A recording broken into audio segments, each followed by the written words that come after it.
조금 느려도 바르게 성실하게 라는 제목으로 잠언 28장 19절부터 28절까지 말씀을 함께 나누겠습니다. 오늘 본문은 마음에 욕심이 가득한 자와 정직하고 성실한 자를 비교합니다. 먼저 19절을 보시면 자기의 토지를 경작하는 자와 방탕을 따르는 자가 나옵니다. 하나님께서는 모든 사람에게 이 땅에서 의미 있는 노동을 하도록 하셨습니다. 이 세계를 처음 창조하실 때부터 그렇게 하셨지요. 창세기 2장 15절에 여호와 하나님이 그 사람 아담이죠. 아담을 이끌어 에덴 동산에 두어 그것을 경작하며 지키게 하셨다고 합니다. 천지 창조 때부터 하나님의 뜻은 사람이 놀고 먹는 게 아니라 노동하는 것이었으며 그것이 참으로 복된 삶의 형태임을 분명히 보이셨습니다. 전도서 3장 13절에서는 사람마다 먹고 마시는 것과 수고함으로 낙을 누리는 그것이 하나님의 선물인 줄도 또한 알았도다 라고 합니다. 하나님 없는 수고는 헛됩니다. 그러나 하나님께서 이 땅에서 맡기신 일들에 최선을 다하며 섬기는 삶을 살고 그로부터 오는 열매를 누리는 것은 하나님의 선물입니다. 오늘 본문 19절에 그래서 자기의 토지를 경작하는 자는 먹을 것이 많다라고 합니다. 여기 먹을 것이 많다라는 말씀은 문자적으로 먹을거리에 충분히 만족한다라는 뜻입니다. 노동의 대가로 충분한 음식을 얻는다는 것이고 또한 노동의 대가로 얻는 그 음식에 감사하며 충분히 만족해 한다는 것이죠. 이러한 삶의 자세는 하나님께서 첫 인류를 에덴 동산에 두실 때부터 의도하신 것입니다. 그러므로 하나님께서 우리에게 맡기신 일들에 충성하는 것은 곧 하나님께 충성하는 것입니다. 그것은 직장에서의 업무이며 학생이라면 공부하는 것이고 또 가정에서의 역할일 수도 있습니다. 20절에 이러한 일들에 충성된 자, 정직하고 성실하게 일하는 자는 복이 많다고 합니다. 그러나 방탕을 따르는 자는 궁핍함이 많습니다. 19절에 방탕을 따르는 자는 문자적으로 공허한 것들을 추구하는 자입니다. 이 공허한 것들은 무모하고 헛되고 게으르고 가치 없는 것들을 일컫는 말입니다. 20절에서는 속히 부하고자 하는 자라고 표현합니다. 사람의 마음에 욕심이 가득하면 정직하고 성실한 삶보다는 조금 더 빨리, 조금 더 많이 소유하는 삶을 추구하게 됩니다. 그러므로 정석보다는 편법을 쓰게 되고 헛된 것들을 추구하며 매달리게 됩니다. 그러나 이러한 자세는 삶을 아주 궁핍하게 만듭니다. 이런 인생은 결국 형벌을 면하지 못합니다. 그 이유가 구체적으로 나열되는데요. 21절에 이들은 사람의 얼굴을 보아준다고 합니다. 보아준다에 사용된 동사는 누구인지를 주목하여 보고 식별한다는 것인데요. 사법적 의미에서는 조사하다, 수색하다의 뜻을 가집니다. 그러니까 상대방이 누구인가에 따라서 편파적으로 판결을 하거나 행동을 한다는 말입니다. 한 조각 떡으로 말미암아 범법한다는 것도 적은 뇌물 때문에 판결을 굽게 한다는 겁니다. 하나님은 이러한 행위에 대해 매우 분노하십니다. 에스겔서 13장 19절에 보면요. 너희가 두어 움큼 보리와 두어 조각 떡을 위하여 나를 내 백성 가운데에서 욕되게 하여 거짓말을 고지 듣는 내 백성에게 너희가 거짓말을 지어내어 죽지 아니할 영혼을 죽이고 살지 못할 영혼을 살리는도다. 자기 욕심에 사로잡혀서 아주 적은 뇌물로 하나님을 버리고 사람을 해합니다. 22절에 이들은 재물을 얻기에만 급하다고 하는데 23절에 또 혀로 아첨한다라고도 합니다. 이들은 자기가 지혜로운 줄 압니다.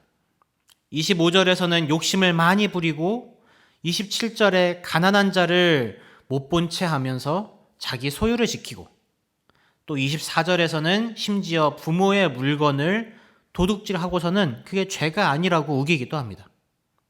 그것이 지혜롭다고 믿습니다. 그러나 그들이 마주하는 결과는 이들의 방식이 매우 미련하다고 말해줍니다. 22절에 악한 눈으로 재물을 얻기에만 급한 사람은 빈궁, 그러니까 최소한의 필요도 채우지 못할 정도의 궁핍함이 자기에게로 오는 것을 모른다고 합니다. 25절에 그렇게 욕심을 많이 부리는 사람에게는 늘 다툼이 있고 가난한 자를 못 본 채 하는 자에게는 27절에 큰 저주를 받는다고 합니다. 부모의 물건을 도둑질하고서도 뻔뻔한 사람에 대해서는 보다 큰 형벌이 내려집니다. 24절에 멸망받게 하는 자의 동류라고 하는데 문자적으로는 파멸의 사람에게 속한 협력자라는 말입니다. 파멸의 사람에게 속한 협력자. 이 파멸은 흔적 없이 지워버리거나 못쓰게 만든다는 뜻의 동사 샤하트에서 파생된 단어입니다. 그러니까 완전히 망가지고 멸망당할 사람의 동류, 협력자라는 말입니다. 오늘 본문 중에서 가장 큰 저주의 말씀이라고 할 수 있는데 그럴 수밖에 없는 것이 레위기 19장 3절을 보면은 하나님은 안식일 준수 명령과 함께 부모를 경외하라는 명령을 함께 언급하실 정도로 부모 경외를 굉장히 중요하게 생각하시기 때문입니다. 레위기 19장 3절 말씀을 보면요. 너희 각 사람은 부모를 경외하고 나의 안식일을 지키라. 나는 너희의 하나님 여호와이니라. 이 모든 악행들과 형벌들은 결국 20절에 속히 부하고자 하는 마음으로부터 왔다고 할 수 있습니다. 속히 부자가 되고 싶어서 헛된 것들을 따르고 뇌물을 받아서 판결을 굽게 하고 부모의 것을 빼앗고 욕심부리고 가난한 자를 못 본 채 합니다.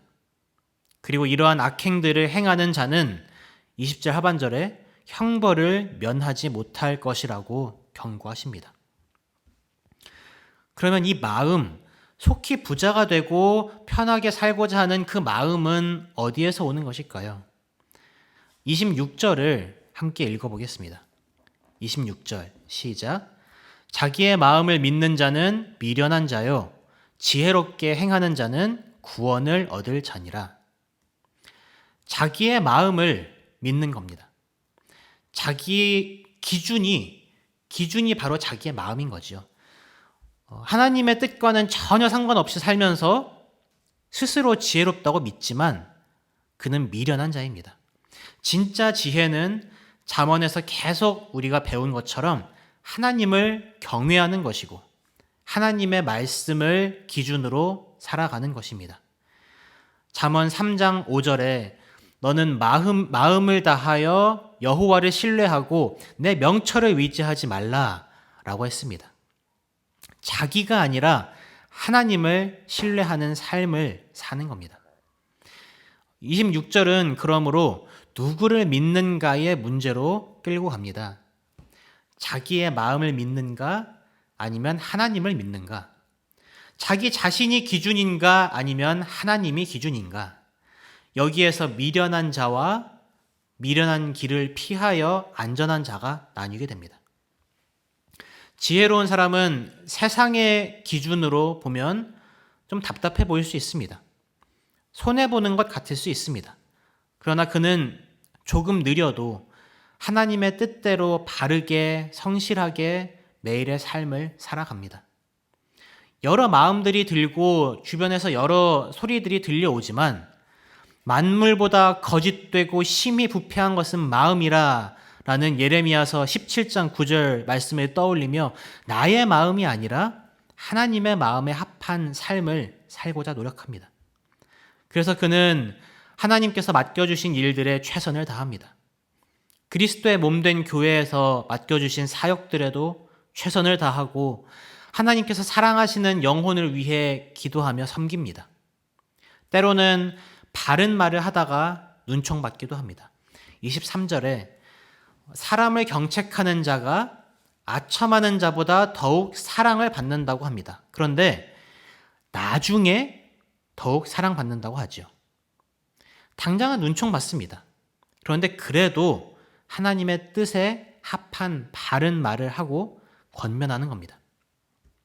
지난 월요일 본문이었던 잠언 27장 6절 말씀에서 친구의 아픈 책망은 충직으로 말미암는 것이나 원수의 잦은 입맞춤은 거짓에서 난 것이니라 라고 했습니다. 사랑의 마음으로 싫은 소리를 들어도 바른 말을 하고 이로써 올바르게 세워가는 것입니다. 이러한 방식의 삶은 확실히 손해보는 것처럼 보입니다. 내가 가진 것을 나눠주고 사람한테 잘 보이기는커녕 눈총받고 미련하게 한눈 팔지 않고 맡겨진 일만 우직하게 하는 사람, 미련해 보여도 손해보는 것 같아도 느린 것 같아도 그는 지혜롭게 행하는 자, 구원을 얻을 자입니다. 하나님의 뜻대로 살아가는 사람입니다. 그의 삶의 기준은 자기 마음이 아니라 하나님의 말씀입니다. 네, 말씀을 정리하겠습니다. 마음의 욕심은 일확천금을 꿈꾸며 가치 없고 헛된 것들에 매달리게 합니다. 하나님이 아니라 사람을 두려워하게 만듭니다. 욕심이 가득한 사람은 부모의 물건까지도 빼앗는 경우가 있고 다툼을 많이 일으키고 도움이 필요한 사람들을 보고도 그냥 못 본 척합니다. 반면에 정직과 성실의 사람은 하나님께서 맡기신 일들에 최선을 다하며 사람보다 하나님을 두려워합니다. 하나님을 의지하며 지혜롭게 행하고 가난한 자에게 도움의 손길을 내밉니다. 이 두 부류의 사람들은 결국 그 마음의 중심에 무엇이 있는가, 무엇을 삶의 기준으로 삼는가에 따라 다르게 행동합니다. 그리고 그에 따른 열매를 먹습니다. 오늘 하루 하나님께서 맡기신 이 하루에 충성되게 살아갑시다. 세상의 소리와 마음의 욕심은 앞으로 내달리더라도 하나님의 지혜를 힘입어서 조금 느려도 바르고 성실하게 맡기신 일들에 묵묵히 최선을 다하고 영혼을 사랑하며 섬기는 삶을 살아갑시다. 당장은 뒤처지는 듯해도 그것이 결국 사는 길입니다. 기도하겠습니다. 하나님, 오늘 하루 주께서 맡겨주신 일들에 최선을 다하기 원합니다. 일하는 것이 저주가 아니라 복이며 내 것을 지키는 것이 이득이 아니라 나누는 것이 유익임을 기억하게 하소서.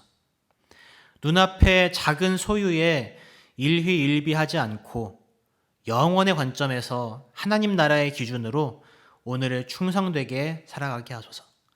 예수님의 이름으로 기도합니다. 아멘.